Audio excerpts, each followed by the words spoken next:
Welcome to our channel. నేను మీ యజ్ఞమూర్తి. 4 రోజుల వ్యవధిలో 2 టీవీ ఆర్టిస్టులు చనిపోవటం అనేది టీవీ ఇండస్ట్రీలో తీవ్ర విషాదాన్ని నింపింది. 5 రోజుల క్రితం బెంగళూరు నుంచి మహబూబ్ నగర్ వైపు వస్తూ అక్కడ రోడ్డు యాక్సిడెంట్ గురై నటి త్రినయని సీరియల్తో పాపులర్ అయినటువంటి పవిత్ర జయరాం మరణించడం మనకు తెలుసు.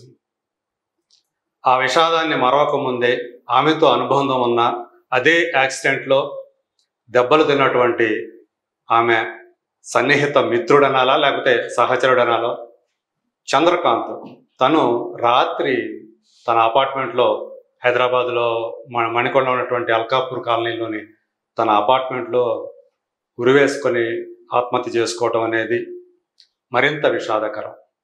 సో దీనికి సంబంధించి మనతో మాట్లాడటానికి సీనియర్ జర్నలిస్ట్ అలాగే విశ్లేషకురాలు దుర్గా వడ్లమాన్ గారు ఉన్నారు. నమస్కారం దుర్గా గారు. దీన్ని ఎలా చూడాలంటారు ఈ 2 విషాదాలని? తను అంటే యాక్చువల్గా తను పవిత్ర చనిపోయిన తర్వాత ఒక యూట్యూబ్ ఛానల్ తోటి తను మాట్లాడుతూ ఆమెకి ఆ యాక్సిడెంట్లో దెబ్బ తగలేదు, తగిలింది నాకే, ఆమె గుండెపోటు గురి మరణించిందని చెప్పి తను చెప్పాడు అప్పుడు. అలాంటిది 2 రోజులు గడిచాక తను ఎలా ఆత్మహత్య చేసుకోవటాన్ని ఎలా చూడాలి? అంటే ఇది మానసిక దౌర్బల్యం అండి. దీన్ని మనం చెప్పాలంటే ప్రేమ ఉండొచ్చు, కానీ తట్టుకునే ఇది కూడా వాళ్ళు నేర్చుకోవాలి. లేకపోతే ఇట్లా అంటే ఆత్మహత్య చేసుకోవటం పరిష్కారం కాదు కదా. ఇప్పుడు జీవితంలో ఎన్నో వస్తాయి. ఆయనకైనా ఇది ఇప్పుడు పవిత్ర జయరాం అన్న ఆవిడ ఆయన జీవితంలో 2వ స్త్రీ ఆయనకి. మొదట ఆయన ఇంచుమించు 2004 నుంచి 14 వరకు ఒక శిల్ప అన్న ఆవిడతోటి సహజీవనం చేసి 2015లో పెళ్లి చేసుకున్నారు వాళ్ళు. తర్వాత ఒక 8 ఏళ్ల పాప ఉంది, 4 ఏళ్ల బాబు ఉన్నాడు. మరి వాళ్ళ గురించి కూడా ఆయన ఆలోచించాలి కదా. ఆయన రక్తమే కదా వాళ్ళు. సరే, భార్యతో విభేదాలు ఎందుకు వచ్చాయి? ఈ పవిత్ర జయరాం గారితో సాన్నిహిత్యం పెరిగాక భార్యకి దూరం అయ్యారు ఆయన. సరే, వీళ్ళు మ్యారేజ్ చేసుకున్నారా చేసుకోలేదా అది కాదు మనకు కావాల్సింది. అసలు ఎందుకు ఇట్లా జరుగుతున్నాయి అది మనం ఆలోచించాలి. మనం అనుకున్నట్టుగానండి సినిమాల్లో అయితే సెట్ లో ఏదో టైంకి వస్తారు వెళ్ళిపోతారు. ఒక సినిమా అంటే ఇన్ని కాల్ షీట్స్ ఇన్ని రోజులు అని ఉంటుంది. వేరాజ్ మనం ఇండస్ట్రీ అంటే టీవీ ఇండస్ట్రీకి వచ్చేసరికి వీళ్ళు సాన్నిహిత్యం అనేది ఎట్లా పెరుగుతోందంటే కొన్ని సంవత్సరాలు వీళ్ళు కలిసి పనిచేయడంతో ఆ దగ్గరతనం వచ్చేసరికి వీళ్ళు ఆకర్షణకి లోనవుతున్నారు. ఈ ఆకర్షణ అనేది జీవితాలను బలి తీసుకుంటాం, కుటుంబాలు నాశనం అయిపోతున్నాయి. ఇది ప్రతి ఒక్కళ్ళు గుర్తించాలి. లేదు నేను ఇండస్ట్రీలో కొనసాగాలి, నాకు ఇండస్ట్రీయే ముఖ్యం అనుకున్నప్పుడు పెళ్ళిళ్ళు చేసుకోకండి. పెళ్ళిళ్ళు చేసుకుని ఒక స్త్రీని బాధ పెట్టి పిల్లల్ని కానీ ఆ పిల్లల్ని వదిలేసి మళ్ళీ ఇంకో ఆకర్షణకి వీళ్ళు లోనయ్యి, సరే ఇష్టం పడ్డం వేరు కానీ భార్యని కన్విన్స్ చేయగలగాలి. లేదంటే ఇక్కడ ఈ ఆకర్షణను వదులుకోవాలి, ఏదో ఒకటి వాళ్ళు నిర్ణయించుకోవాలి. ఇంకొక చిత్రం ఏంటంటేనండి, అవతల వ్యక్తికి కూడా పెళ్ళై పిల్లలు ఉండడం. ఇప్పుడు పోనీ ఆవిడకి పెళ్ళవలేదంటే ఆవిడకి పిల్లలు ఉన్నారు, ఇద్దరు ఉన్నారట. సరే, ఇంకొక విషయం ఏంటంటే శిల్ప గారు ఒక టీవీ ఛానల్కి ఇచ్చిన ఇంటర్వ్యూలో, యూట్యూబ్ ఛానల్కి ఆవిడ ఏమన్నారంటే, నేను వాళ్ళ ఇంటికి వెళ్ళి వాళ్ళ పిల్లాడిని అడిగాను, ఇట్లా మరి నా భర్త వచ్చి మీ అమ్మగారితో ఉంటున్నారు అంటే ఆ పిల్లాడు మాకేముంది, మాకేం బాధ లేదు, అది వాళ్ళ ఇష్టం, వాళ్ళ ప్రైవసీ అన్నట్టుగా మాట్లాడాడు అని ఆవిడ చెప్తున్నారు. అంటే ఇవి ఎట్లా తీసుకోవాలండి? అంటే పిల్లలు కన్విన్స్ అయిపోతున్నారు, మానవ సంబంధాలు అనేవి ఎట్లా మారుతున్నాయి అంటే మీకు ఇదివరకు ఒక జోక్ ఉండేది, ఇక్కడ చెప్పచ్చో చెప్పకూడదో కానీ ఒక అమెరికన్ కి సంబంధించిన ఒక జోక్, అమెరికాకి సంబంధించింది. Darling, your children and our children they are playing together అంటాడు. Your children and my children they are playing with our children అంటాడు. సో ఈ కల్చర్ ఒకప్పుడు చాలా మనకి చిత్రంగా ఉండేది. అంటే అమెరికా ఇద్దరు కలిసి పిల్లలు ఒక జోక్ గా అది ఒకప్పుడు అంటే మనం చెప్పుకునే వాళ్ళం ఇండియాలో. అటువంటి కానీ ఇప్పుడు వేరే మనం ఎట్లా తయారయ్యామంటే మన కల్చర్ అక్కడికి వెళ్తోంది, వాళ్ళు అక్కడ సంప్రదాయబద్ధంగా పెళ్లిళ్ళు చేసుకుంటున్నారు. ఇక్కడ మనం ఆ కల్చర్ ని మనం తెచ్చుకుని అంటే ఈ కలిసి బతకటం, సహజీవనం చేయటం. సహజీవనం చెయ్యండి కానీ అల్టిమేట్ గా వాట్ యు ఆర్ డూయింగ్, సహజీవనంలో చివరికి వచ్చేసరికి భార్యాభర్తలనే చెప్పుకుంటున్నారు, తల్లి తండ్రి అనే పిల్లలు పిలుస్తున్నారు. కుటుంబం అంటే చెప్పుకునేది భార్యాభర్త. ఇప్పుడు అఫీషియల్ గా వెన్ యూఆర్ టెల్లింగ్, నేను చాలా మందిని చూసా, ఆ భర్తనే అంటారు, భార్యనే అంటున్నారు. వెన్ దే ఆర్ అంటే వాళ్ళని ఇంట్రడ్యూస్ చేసేటప్పుడు, వాళ్ళని చెప్పేటప్పుడు పిల్లలు కూడా అమ్మా నాన్న అనే పిలుస్తున్నారు. కొత్త బంధుత్వాలు రావు, కొత్త పేర్లు రావు, పేర్లతో పిలవట్లేదు. సో ఈ భాగ్యానికి ఇంకా మరి వీళ్ళు కలిసి జీవించటాలు ఎందుకు, జీవితాలు నాశనం చేసుకోవటం ఎందుకండి?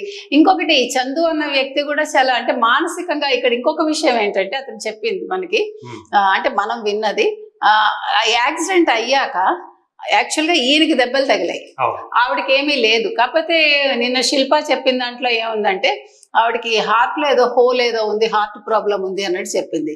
సో అది తట్టుకోలేక ఆయనకి తగిలిన దెబ్బలు చూసి పవిత్ర జయరామ్ గారు గుండె ఆగి మరణించారని. సో అది ఇతను తట్టుకోలేక ఇతను సూసైడ్ చేసుకున్నాడు. ఈ సూసైడల్ ఇది ఉండే వాళ్ళ దగ్గర మనుషులు ఉండాలండి, ఫ్యామిలీ మెంబర్స్. మరి ఇతనంతటి ఇతను దూరం చేసుకుని భార్యను కొట్టేవాడు, ఆవిడ చెప్తోంది చాలా హెరాస్ చేశాడు ఆ అమ్మాయి కోసం నన్నని. నేనంటాను ఫ్యామిలీ మెంబర్స్ దగ్గర పెట్టుకోవాలి. మీరు మానసికంగా దుర్బలంగా ఉన్నప్పుడు, మీరు ఫ్యామిలీతో ఉన్నప్పుడు, లేదు ఫ్రెండ్స్ తో ఉంటే ఇలాంటి ఆలోచనలు తగ్గుతాయి. ఇప్పుడు అతను ఏమనుకుని ఉంటాడు, తను లేకుండా నేను జీవించలేను, నా కోసం ఆవిడ చనిపోయింది, మేబీ అది ఉండొచ్చు. ఇప్పుడు ఇష్టం మనం తప్పు పట్టాం, కానీ ఇష్టానికి కూడా ఒక లిమిట్ ఉండాలి దేనికైనా. తను ఎడితిరిగి భార్యకు దూరం అయ్యాడు, అలాగే తను ప్రేమించినటువంటి ఆమె తనకు దూరం అయిపోయింది శాశ్వతంగా. సో ఇది ఆయన డిప్రెషన్ కారణమై ఉండొచ్చు అంటారా? లేకపోతే జనం నుంచి వచ్చేటువంటి అంటే చాలా రకరకాలుగా ఈ 3-4 రోజుల మించి చాలా రకాలుగా ఆ పవిత్ర మరణానికి సంబంధించినటువంటి వార్తా కథనాలు కానివ్వండి, తర్వాత రకరకాల విశ్లేషణలు కానివ్వండి, ఇవన్నీ కూడా అతన్ని కూడా ఒకవేళ వేలెత్తి చూపుతున్నాయి అని చెప్పేసి అతను ఏమన్నా ఫీల్ అయ్యాడు? అట్లా ఏమన్నా ఇప్పుడు ఫీల్ అవ్వాల్సిన పని ఉండకూడదండి. Because when you are entering into a relation, మీరు ఇవన్నీ ముందే ఆలోచించుకోవాలి. ఇవాళ కొత్తగా ఉండవు కదా. సో తట్టుకునే ఉన్నప్పుడే మీరు ఈ రిలేషన్స్ లోకి వెళ్ళాలి, నెంబర్ 1. నెంబర్ 2, శిల్ప అన్నవాడు ఏం చెప్తున్నారు, మా వాళ్ళు వెళ్ళి మాట్లాడారు, మేము కూడా మాట్లాడాం, మా అత్తగారు నాకు సపోర్ట్ చేస్తున్నారు అన్నప్పుడు మీరు శిల్పతో ఆయన మాట్లాడి ఉండాలి. ఇప్పుడు ఆయనకి బాగలేదు, అన్ని సంవత్సరాల భార్యతో ఉన్నాడు కదా, ఇంచుమించు 14 ఏళ్ళు 15 ఏళ్ళు పోనీ ఎంత కాదనుకున్నా. సో కనీసం 10-12 ఏళ్ళు ఒక మనిషితో సహచర్యం ఉన్నప్పుడు, సరే జరిగినవి జరిగాయి, ఈ మనిషి పోయారు అంటే గిల్టీగా ఫీల్ అవ్వాల్సిన పని లేదంటాను నేను. బికాజ్ నాకు మెంటల్ గా బాగలేదు, శిల్ప నీతో మాట్లాడాలి అంటే ఆవిడ వద్దన్నారు కదా. సరే ఫస్ట్ రిజెక్ట్ చేయొచ్చు, ఏదైనా జరగచ్చు. ఇప్పుడు ఈ రిలేషన్కి వచ్చినప్పుడు కూడా ఆయన చాలా ప్రాబ్లమ్స్ ఫేస్ చేసి ఉండొచ్చు కదా. కాబట్టి ఆయన సైకలాజికల్ గా ఆయన కన్విన్స్ చేసుకుని, సో ఓకే పోనీ అయిందేదో అయింది, పవిత్ర లేరు, నేను అట్లీస్ట్ శిల్పతోటి మాట్లాడతాను, మదర్ ఉన్నారు, అమ్మని మించింది ఎవరున్నారండి, అమ్మతో షేర్ చేసుకోవచ్చు, మనకి జన్మనిచ్చిన తల్లితో షేర్ చేసుకోవచ్చు. అమ్మ నేను బతకలేకపోతున్నానని చెప్పచ్చు, నాకు ఆలోచనలు ఇలా ఉన్నాయంటే ఒక్కసారి తల్లి ఒడిలో తలపెట్టుకుంటేనండి మనం ఎటువంటి కష్టాలైనా మర్చిపోతాం, ఎటువంటి వేదనైనా మర్చిపోతాం. అంటే ఒక కొత్త రిలేషన్ లోకి వచ్చేటప్పుడు, రిలేషన్షిప్ లోకి ఇవన్నీ పక్కకి వెళ్ళిపోతాయేమో నేను అనుకోవడం. ఉండొచ్చు, మిగతా బంధాలన్నీ కూడా వాళ్ళకి పలసనగా కనిపించి ఇది ఒక్కటే గట్టిగా కనిపించడం ఆ బంధం అనేది. అయితే మీరు చెప్పినట్టు టీవీ ఆర్టిస్టుల్లో ఇలాంటి అంటే వివాహేతర సంబంధాలు అవి ఎక్కువగా ఉండటానికి కారణం మీరు అన్నట్టు ఈ ఎక్కువ కాలం పనిచేస్తూ రావటం, ఏదో ఒక క్షణంలో ఆ బలహీనత్వం, అది ఆ అట్రాక్షన్ అనేది మొదలవటం, ఇలాంటి అనుబంధాలకి సంబంధాలకి దారి తీసి చివరికి జీవితాలనే బలవంటుంది కదండి. దీనికి ఎవరు కర్తలు కర్మలు అంటే వాళ్ళకి వాళ్లే కర్తలు, వాళ్ళకి వాళ్లే కర్మలు, అంతే. దీనికి మరి ఒక వయసు వచ్చిన తర్వాత మనకు తెలుసు అంటే బంధం, కుటుంబ బంధాలు, మన భార్య ఏంటి, మన పిల్లలు ఉండాలి, సో వాళ్ళ ఫ్యూచర్ ఏంటి అనేది ఈ ఆలోచన మనకి కరెక్ట్. నువ్వు ఉండు, ఎవరితోనే సంబంధం ఉండు, కానీ నీ పిల్లల్ని వదలకు, నువ్వు కన్నావు వాళ్ళని, నీ బాధ్యత ఉంది. భార్య బాధ్యతే కాదు కదండి, వాళ్ళు అవన్నీ కూడా ఆలోచించుకోవాలి. ఎవరైనా సరే చనిపోయే ముందు ఒక్క సెకండ్ సర్లే ఇంకొక 2 నిమిషాలు పోయాక అని ఆలోచిస్తే ఈ ఆలోచన పోతుందండి.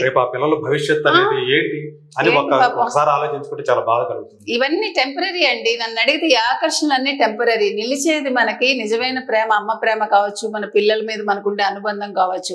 సో ప్రతి ఒక్కళ్ళు ఫ్యూచర్ లో ఇది గుర్తుపెట్టుకుని, టీవీ ఆర్టిస్టులు కావచ్చు, సినిమా ఆర్టిస్టులు కావచ్చు, ఇప్పుడు చాలా మంది మీరు చూసారంటే సినిమా ఆర్టిస్టులు కూడా ఎంతమంది తెలుసా అండి, అమ్మాయిలు కావచ్చు అబ్బాయిలు కావచ్చు, వీళ్ళందరికీ కూడా సైకలాజికల్ డిజార్డర్స్ ఎక్కువ ఉన్నాయి వాళ్ళకి.